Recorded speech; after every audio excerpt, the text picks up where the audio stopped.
Good afternoon, everyone. Today, I will discuss about security and safety in tourism and hospitality. Before we go to the main discussion, let's first look at the objective of this topic.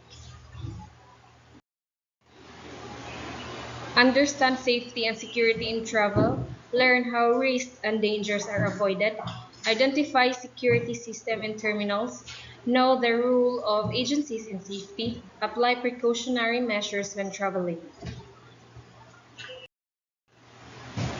We have six safety and securities in tourism. The terminal securities, airport security screening, carry-on baggage screening, check baggage screening, pat-down screening, and the security flight. First, we have the terminal securities. Number one, perimeter protection. Perimeter protection includes fences and sensors that prevent unauthorized people from entering restricted areas. Number two, CCTV monitoring. CCTV cameras are placed around the airport to monitor activities 24/7 and quickly detect any suspicious behavior. Number three, the early detection system. Number four, access control using cards and other biometric mechanism. When we say access control using cards is if a one personnel musulod sa isa ka certain areas, they will use kanang cards or ID passwords para makasudan nga area. For the biometric mechanism is ila gamiton is fingerprint or face recognition. Then number five, fire detection system. Mm, is fire detection system that immediately alert authorities in case of fire, helping prevent major damage. Along with the frequency inhibitors are used to identify any illegal entry or unusual activities. Number seven, video analysis, which can recognize suspicious behavior like unattended baggage or unusual movements. The last one is the system for communicating with passengers and within the facilities and airport areas is which can recognize suspicious behavior like unattended. Finally, the communication systems are very important because they allow security and personnel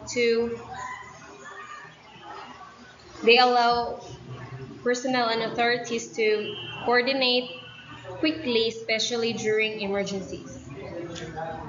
So these systems work together to ensure that airport environment remains safe, organized, and secure for everyone.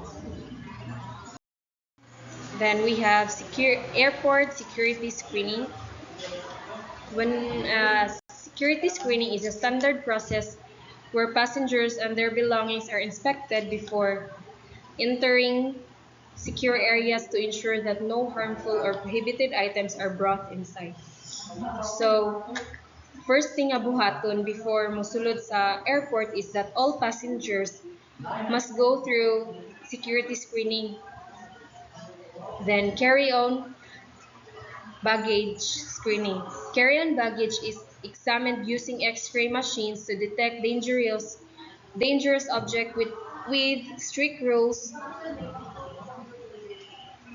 and liquids and sharp items to prevent risk during the flight. So when we say carry on is mo na siya kanang hand carry bag gani nga pwede ra ma-hand carry.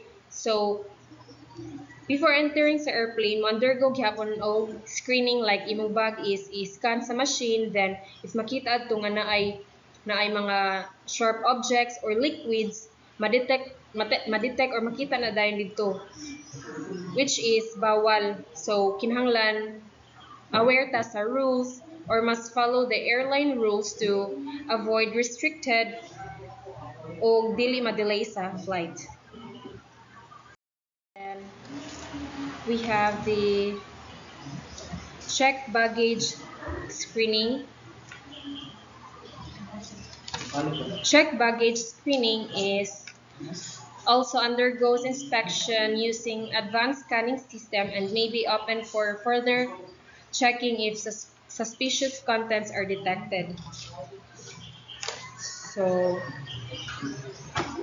in baggage screening, undergo gihapon og inspection or screening if naay something suspicious inside your baggage anytime pwede nila ablihan imo luggage to check. This is to ensure nga walay dangerous items nga masulod sa airplane. Then, we have the pat-down screening. Is a physical inspection conducted when necessary to confirm the absence of hidden prohibited items that may not be clearly detected by any machines. So, for this one is kanang for pat-down screening if naay makita nga unclear sa scanner, mahimo nga i-physical inspect ka and it's normal kay part ra siya sa safety procedure para ma-detect kung unsay angay nga i-check. So, ginabuhat ni siya with respect sa mga passengers. Then, another important system is the secure flight. The secure flight program collects and analyze information to identify potential threats and enhance travel security. The government is nag-check sa passengers information para ma-detect kung naay possible threats. So, 'di ba? Prevention is better than cure, 'di ba? Then airport, we have the airport safety. Number 1, be ready at security. Place bags only when it's your turn and collect them immediately. So,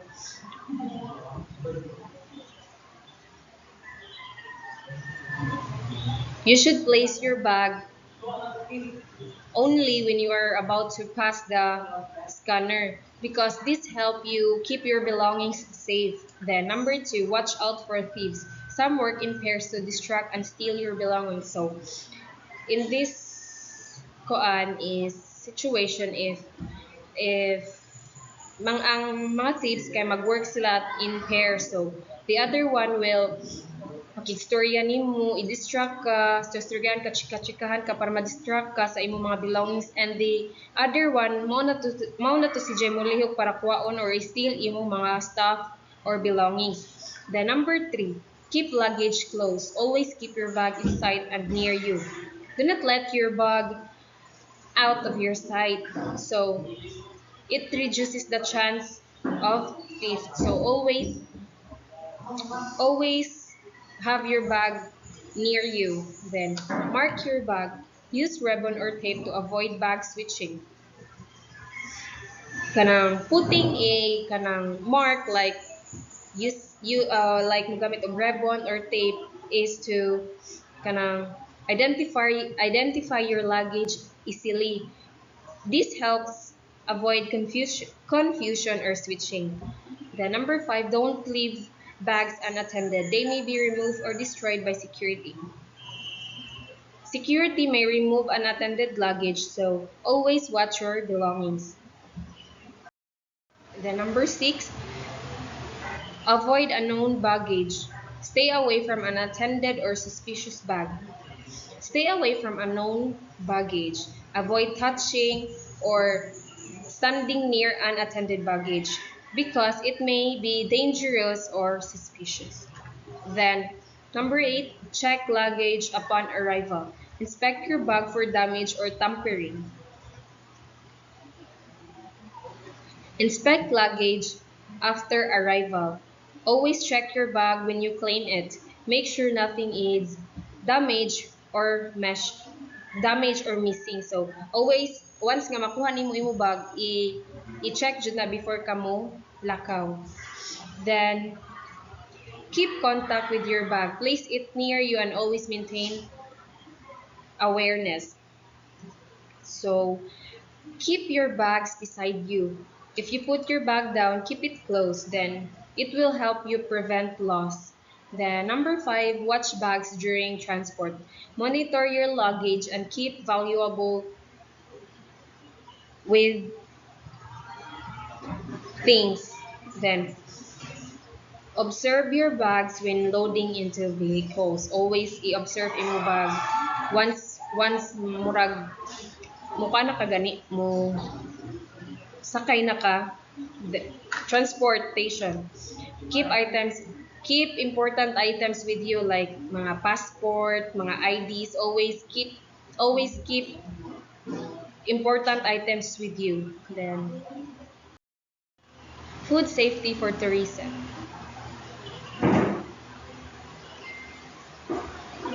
This topic is about how to keep food safe for tourists and prevent health problems. So, number 1, know food-related illnesses. Understand which food can cause health problems. So, different food can cause different illness, di ba? Dapat kay bawta unsa nga pagkaon ang makadaot para malikayan nato ni. Then number 2, identify local food risk. Be aware of common food issues in your area.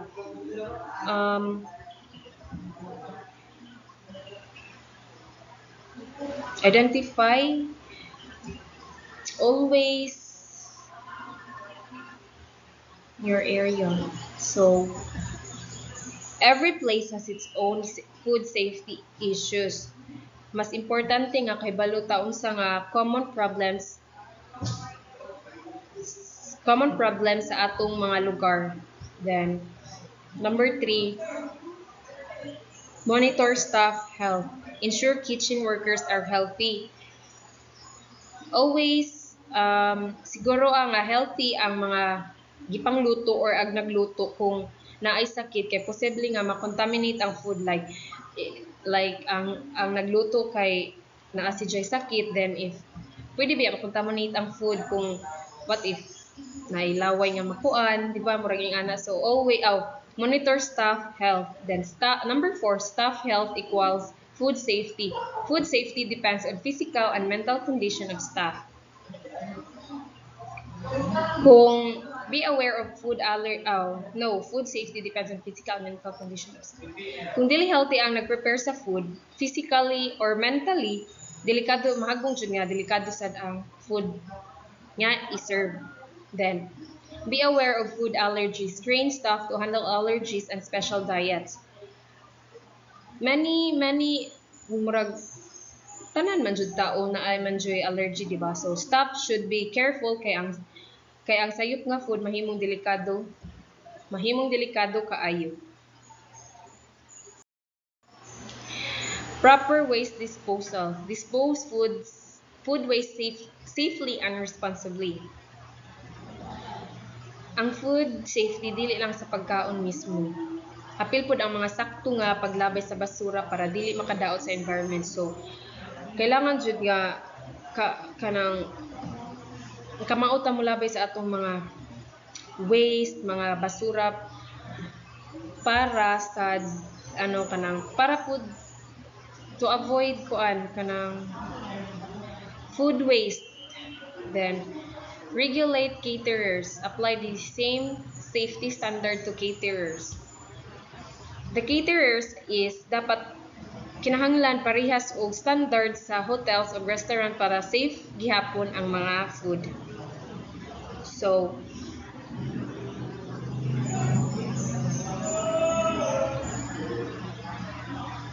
then food safety is very important in tourism and hospitality industry because it helps protect the health of tourists and customers.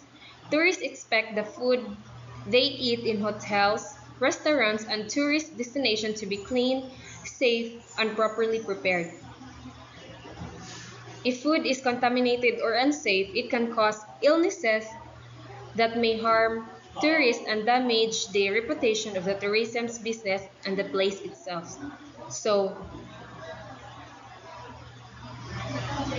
Food safety is a part of security and safety in tourism and hospitality because it helps ensure that tourists stay healthy, satisfied, and confident while visiting a destination.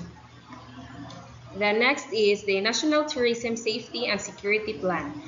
Number one, we have the identify tourist risk, assess risk based on travel type, excuse me, location and sector. Number two, prevent crimes, detect and stop offenses against tourists. Number three, control illegal drugs, protect tourists and local from drug-related activities. 4. Secure tourist sites, protect destination and facilities from threats. 5. Prepare emergency guidelines, set clear actions for operators during incidents. Number 6. Manage media communication, handle information properly with local and international media. So, a national tourism safety and security plan is a program created by the government and tourism authority to protect tourists,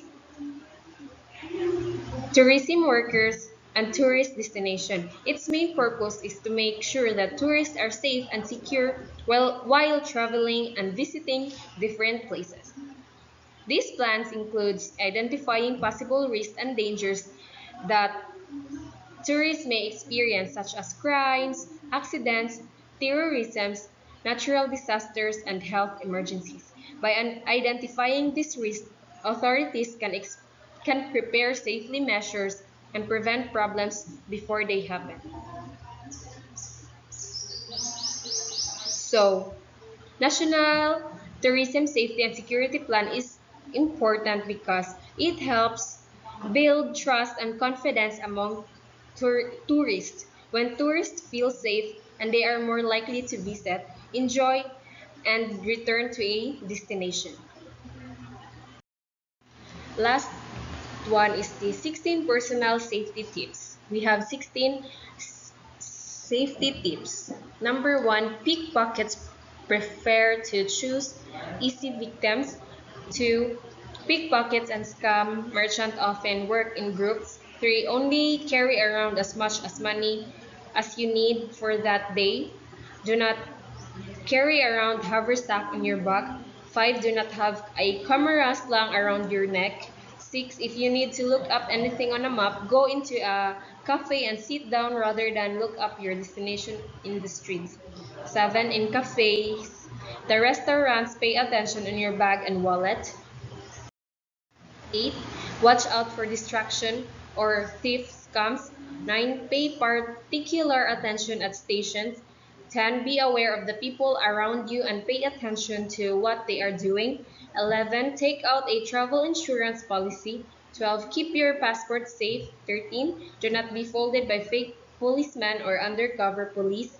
14. Emulate the dress code of the local residents.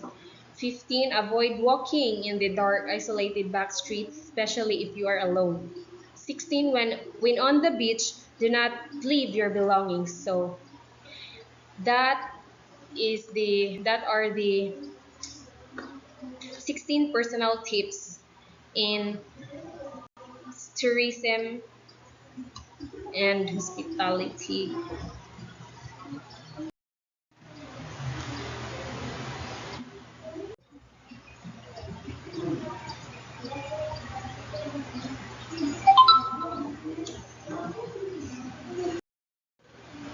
So, safety on the beach. 1. Never swim alone. 2. Swim only at the sign bathing patrolled by lifeguard.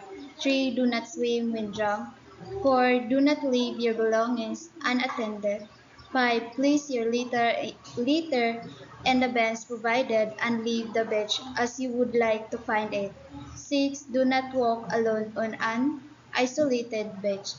So, if you are attacked or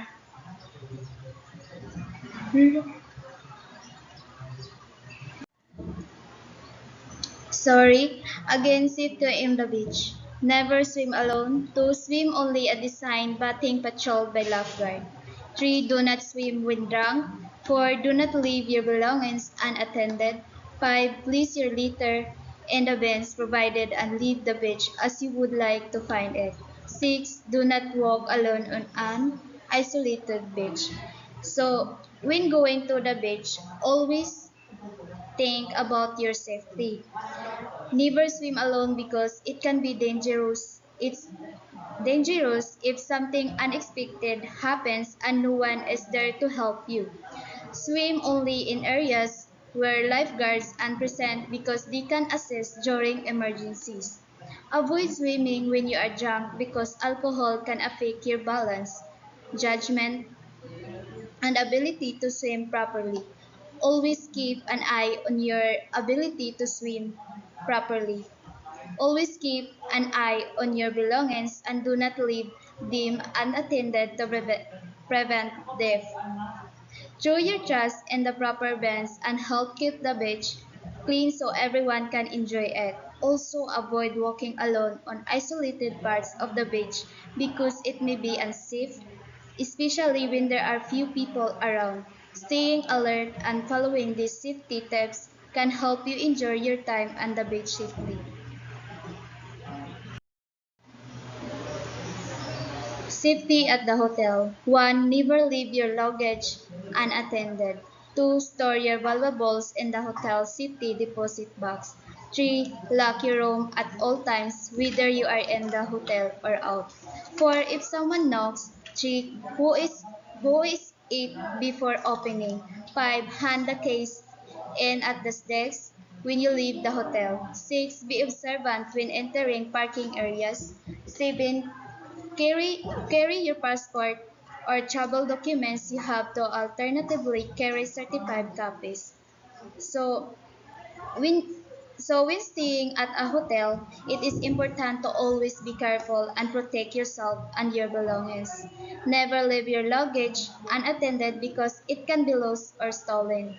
Keep valuable items such as money, jewelry, and important gadgets in the hotel safety deposit box for extra protection. Always lock your room door whether you are inside or outside the hotel to stay safe. If someone knocks on your door, check who they are first before opening. When leaving the hotel, return your room keys to the front desk to avoid losing them.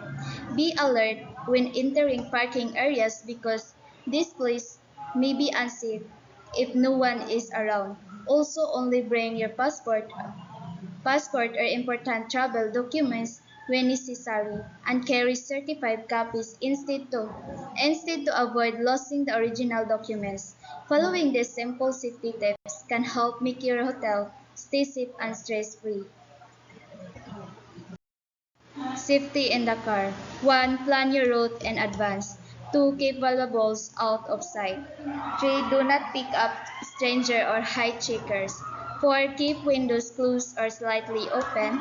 5. Stay alert, especially at night and at traffic stop. 6. Avoid stopping in isolated or deserted areas. 7. Ensure you have enough fuel for the trip. 8. Do not stop at suspicious accident, contact authorities instead.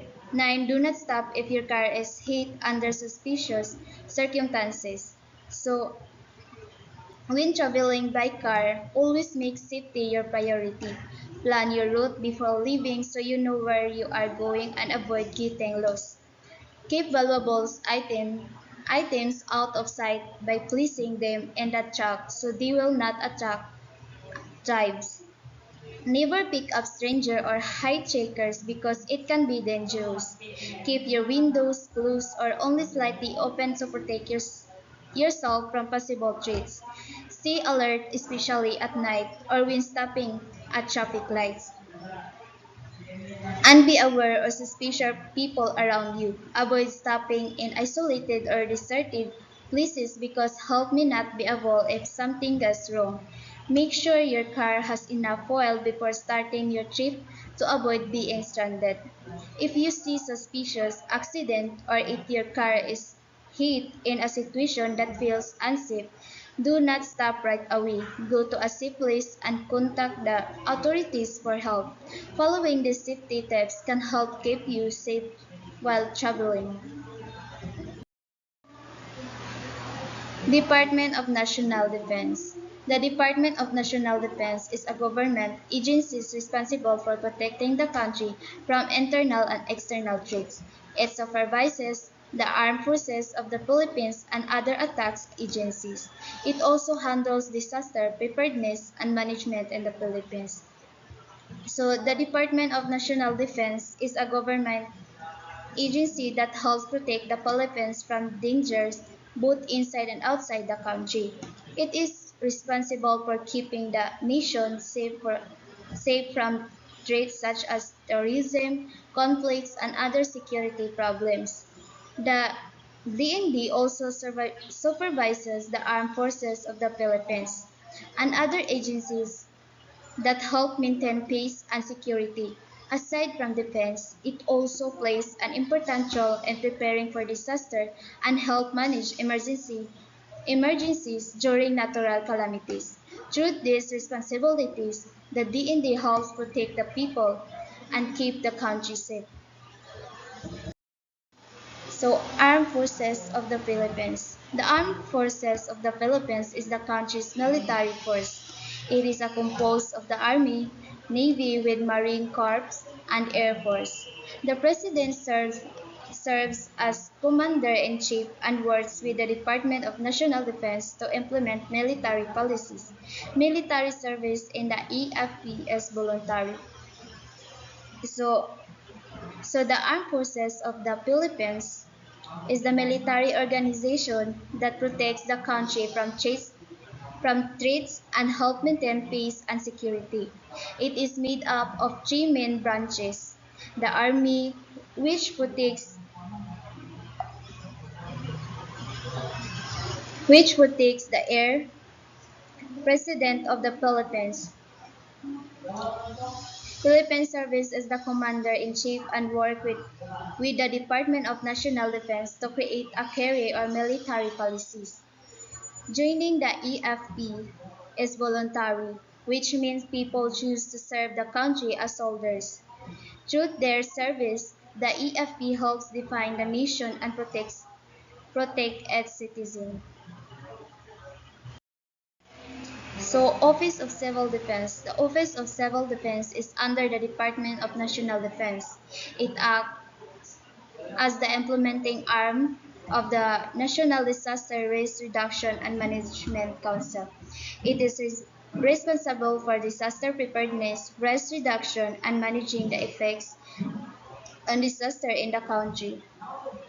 So, the Office of Civil Defense is a government office under the Department of National Defense that helps the country prepare for and response to disaster. It is main group that carries out the plans of the National Disaster Risk Reduction and Management Council, which focuses on keeping people safe during emergency. The OCD works on disaster preparedness, meaning it helps people and communities get ready before disaster happen, such as typhoons, floods, or earthquakes. It also focuses on risk reduction, which means finding ways to lessen damage and keep people safe. When disaster happen, the OCD helps manage the situation and support recovery efforts. It plays an important role in protecting lives and reducing the effects of disaster in the Philippines. Philippines Veterans Affairs Office. The Philippine Veterans Affairs Office is an agency under the Department of National Defense. It provides care, benefits, and assistance to Filipino veterans, their families, and dependents. It fulfill the government's commitment to support and honor those who serve in the military. So, the Philippine Veterans Affairs Office is a government agency under the Department of National Defense that takes care of Filipino veterans. Veterans are people who have served in the military and help protect the country. The PVAO make sure they receive support, benefits, and assistance for their service. It also helps their families and dependents, especially when they need financial or medical help. These agencies show the government's respect and gratitude to soldiers who have served the nation. The PVEO rule is to honor veterans by making sure they are cared for and supported after the years of service. National Defense College of the Philippines. The National Defense College of the Philippines is an educational and training institution under the Department of National Defense. It offers advanced studies and research on national defense and security. It helps develop leaders and strategies for the country's safety and protection. So the National Defense College of the Philippines is a school and training institution under the Department of National Defense. It focuses on teaching an advanced lesson about the national defense, security, and how to protect the country. It is not just a regular school because it is designed it is designed for people who are already working in government or the military and want to learn more about leadership and security strategies. The NDACP also includes research to help improve the country's safety plan and defense system. Through its program, it helps develop skilled leaders who can make better decisions in protecting in the Philippines. Government Arsenal. The Government Arsenal is an agency under the Department of National Defense. It produces weapons and ammunition for the armed forces of the Philippines and the Philippine National Police. It also sells and exports excess products. So the Government Arsenal is a government agency under the Department of National Defense that is responsible for making weapons and ammunition. These supplies are used by the armed force of the Philippines and the Philippine National Police to help them protect the country and maintain peace and order. The GE ensures that the military and police have enough equipment for their operations and defense needs. It also products extra products which can be sold or exported to other countries when there is surplus. The government arsenals plays an important role in supporting the country's defense by providing the necessary weapons and ammunition. Human Security Act of 2007. The Human Security Act of 2007 is a law against terrorism. It defines terrorism as act that cause fear and panic among the people. It allows warrantless arrest and temporary detention of suspects while ensure basic rights, lawyer, doctor, family. So the Human Security Act of 2007 is a law in the Philippines that is made to fight terrorism and protect people from dangerous acts. It explains it explains that terrorism means action that create fear, panic, and harm to many people or the country. Because of this law, authorities are allowed to arrest or hold suspect if needed to prevent serious threats, even without a warrant in urgent situation. However, the law also protects the basic rights of the suspect, such as the right to have a lawyer, a doctor if needed, and contact with their family. This law aims to keep the country safe while still respecting human rights. National Security Strategy 2018. 2018. The National Security Strategy 2018 guides the country's national security efforts. It connects national security with economic development. It unifies government policies and action to improve coordination and protect the nation. So the National Security Strategies 2018 is a guide used by the Philippine government to improve the country's safety and security. It helps organize direct all efforts related to protecting the nation from different threats. This strategy also connects national security with economic development, meaning that keeping the country safe is important for improved jobs, business, and the overall economy. It helps different government agencies work together by unifying their plans and action so there is better coordination. To this, the government can respond more effectively to problems and protect the people and the country as a whole.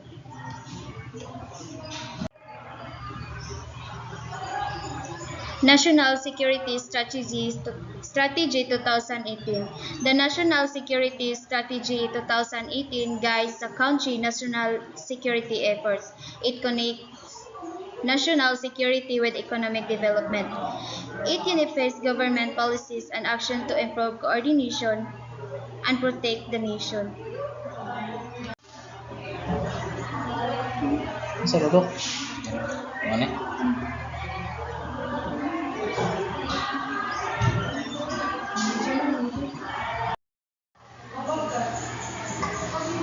Safety and security. CRIM. Major accident repressed June 2027 resort work Manila Pasay Cansinico attack 38 fatalities classified as criminal act. Will evaluate crime high prevalence of gun crime preference are not premeditated but vulnerable to being caught in crossfire.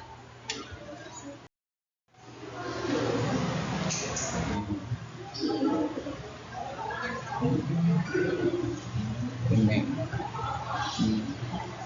That ginger driver a social major rob or harm passenger. Deception reward of speaking grand incendiary form stringer. Local driver. Are generally safe and Philippine career permitted in EU airspace since June 2015 safety report available being aviation safety network.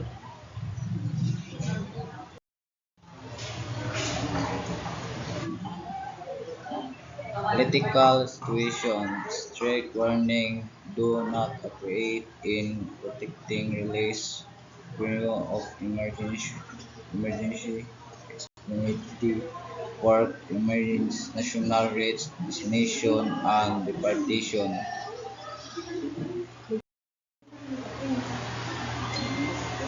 Types of tourism related incident.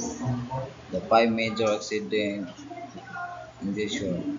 Crime related accident. Most non-stop water speed tourism height impact media focus. War not attack civil political increase politics scope acting insurance social issue drug group impersonation. The journey is end-to-end.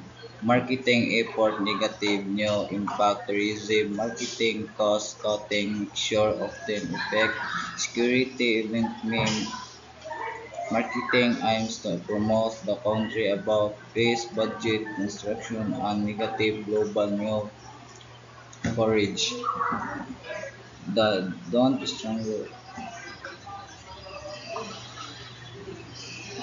Don't Stronger promote the country as safe doing to bad news around and lack of funds safety budget are often first during grace.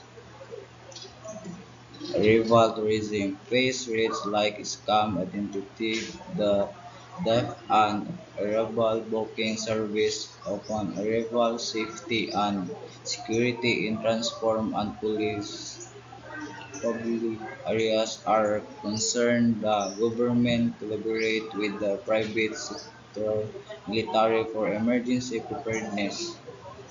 Open loading of airports support tourism, face fraud of unsafe ride, response exit but is inconsistent. Access. Roads are often poorly maintained. Blocking prepares sidewalk and signing, causing hazard issues like being traffic violation and crime are also prevalent. Traveling between spots is the most dangerous part due to bad roads, lack of light signing, and low lighting communication. Security effects exist, but membership in security organizations like limited there a need for better security measures in a related business. Security varies greatly. Only few hotels doing especially safety coordination program, application and activities. Security officers' jurisdiction is limited, leaving are vulnerable to criminal activities. Police police cannot friendly move across border, leaving remote sport ordinance. Correct activities. Tourism Bill of 2028 SB 2022-13 aims to improve national tourism and establish the Tourism Security First TSF to address safety concern. The main law or ordinary the correction of a specialized policy unit for tourism collect the Tourism Security First TSF. The Tourism Enterprise Zone Authority allowed the TSF to operate across different areas without hierarchical limit. Increase the TSF power to cross city provides for border without needing permission from local chief. Security program initiative like Top Cup and Stop deploy police patrol to enhance security awareness in tourism sport route limited to special areas. The tourism organized police deploy in high traffic zone only. The memo circular 2026 promoted a security maintained culture and emergency preparedness in a communication following stress guidelines AHC maintain stress safety manual for hotel witness don't attractional.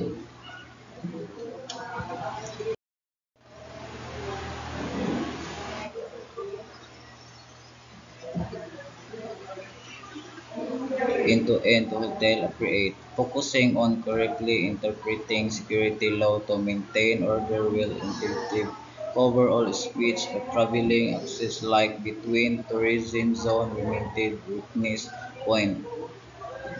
Coverage experience business owners student danger specifically before creating law or budget. Assessment of rates there are a variety of five that shall be conducted by a credible body with expertise in both security risk management and tourism involving representatives from government agency, DOT, and private witness the same journey. Fixing identify problem and making safety a requirement operating. Saan ako po? Kanya? Mana?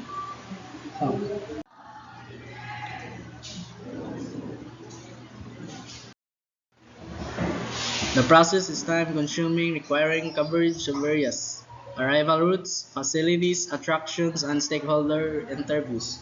Reports may serve as reference materials for drafting IRR or implementing rules and regulations, and determine responsibilities with funding potentially coming from seed capital under the Tourism Act.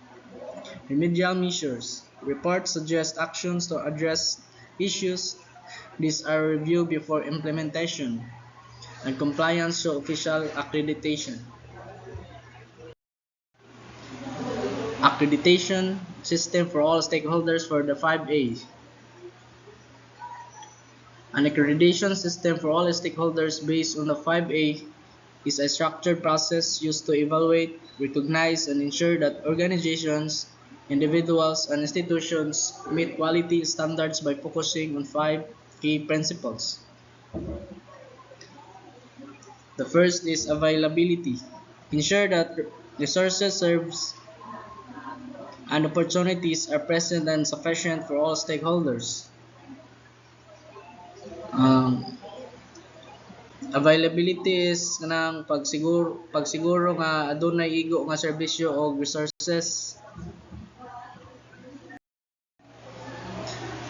And accessibility guarantees that these resources and services are easy to reach, inclusive, and usable by everyone regardless of background of condition. Accessibility, pagpasayon sa pag-access sa mga programa o serbisyo. Acceptability confirms that services and processes meet ethical standards, cultural values, and stakeholder expectations. Or pagpasayon sa pag-access sa mga programa o serbisyo. Accountability requires transparency, responsibility, and answerable all actions, decisions, and outcomes. Pagpakita og responsibilidad o transparency sa trabaho.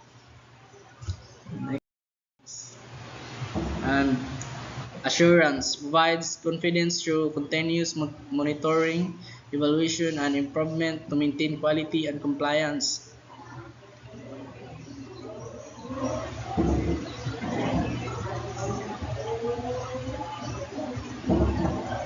And the 5 AIs kay makatabang aron mahimong organisado, epektibo ug masaligan ang usa ka organisasyon sa komunidad.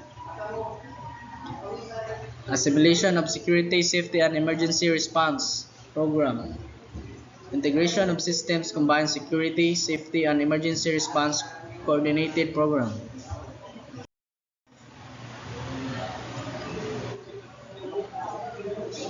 The first is risk identification.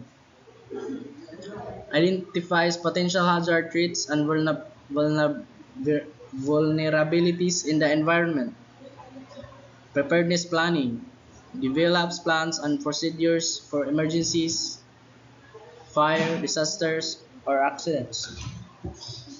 Training and awareness provides regular training, drills, and education for the stakeholders.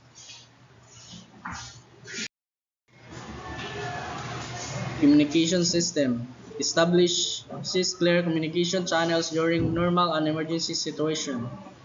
Response coordination ensures quick, organized, and effective response to incidents.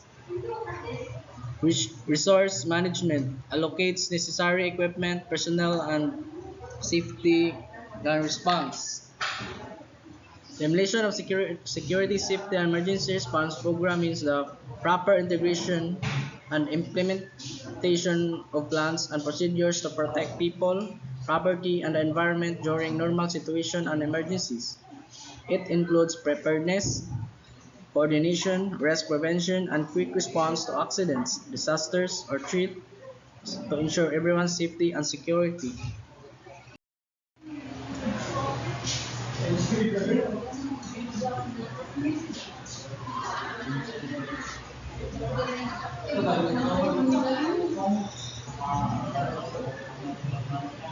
Monitoring and evaluation continuously assess performance and improves the program, compliance with standards, follows laws, regulations, and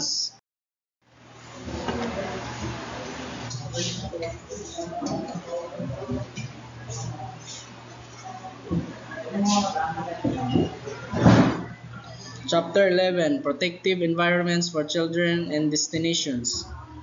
Protective environments for children's tourism destination. Legal frameworks and enforcement, laws and proper implementation to protect children, government and corporate commitment, support and responsibility of the government and companies for children protection, community awareness, educating the community about children's rights and safety, capacity building, providing training and knowledge to strengthen child protection, child empowerment, encouraging children to know their rights and express themselves, monitoring and oversight, continuous supervision and evaluation to ensure children's safety, recovery service, providing help and support to children who experience abuse or trauma.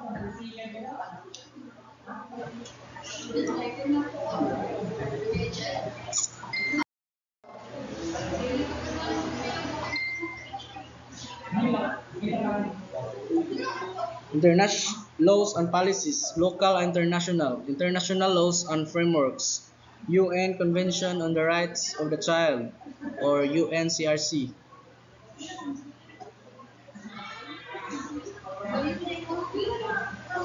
UNWTO Global Code of Ethics for Tourism, the Lanzarote Convention, Sustainable Development Goals, or SDG,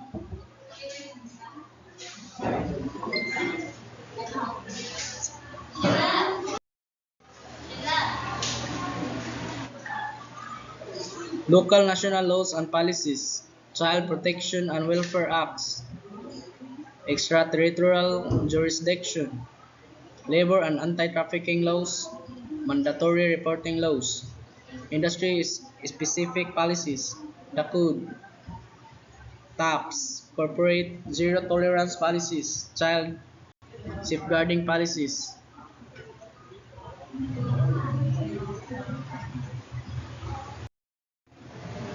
Role of agencies in protecting children and environment.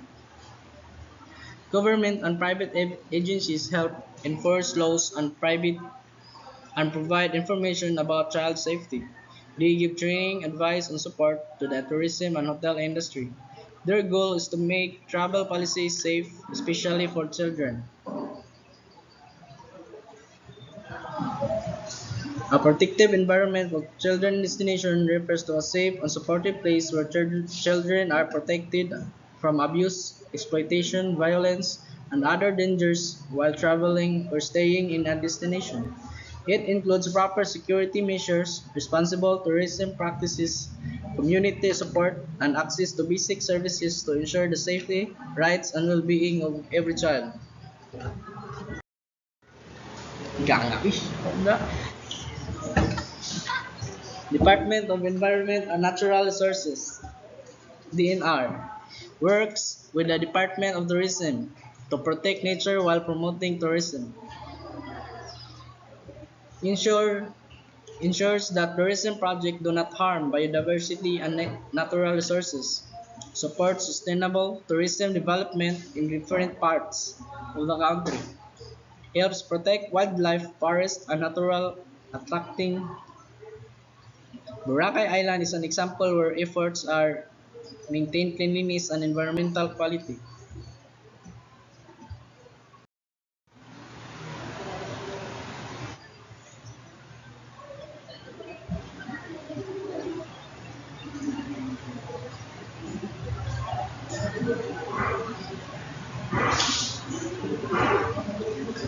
Literacy tourism. Literacy tourism is a type of tourism where visitors travels to learn about reading, writing, culture, history, and education in a specific place. It often involves visiting schools, libraries, museums, or communities to understand how people learn and preserve knowledge. It helps promote education, cultural exchange, and awareness about the importance of literacy in society. A type of cultural tourism focuses on places connected to stories, books, and authors. Includes visiting locations mentioned in novels or related to writers like homes or graves. Helps promote tourism through literature and cultural heritage.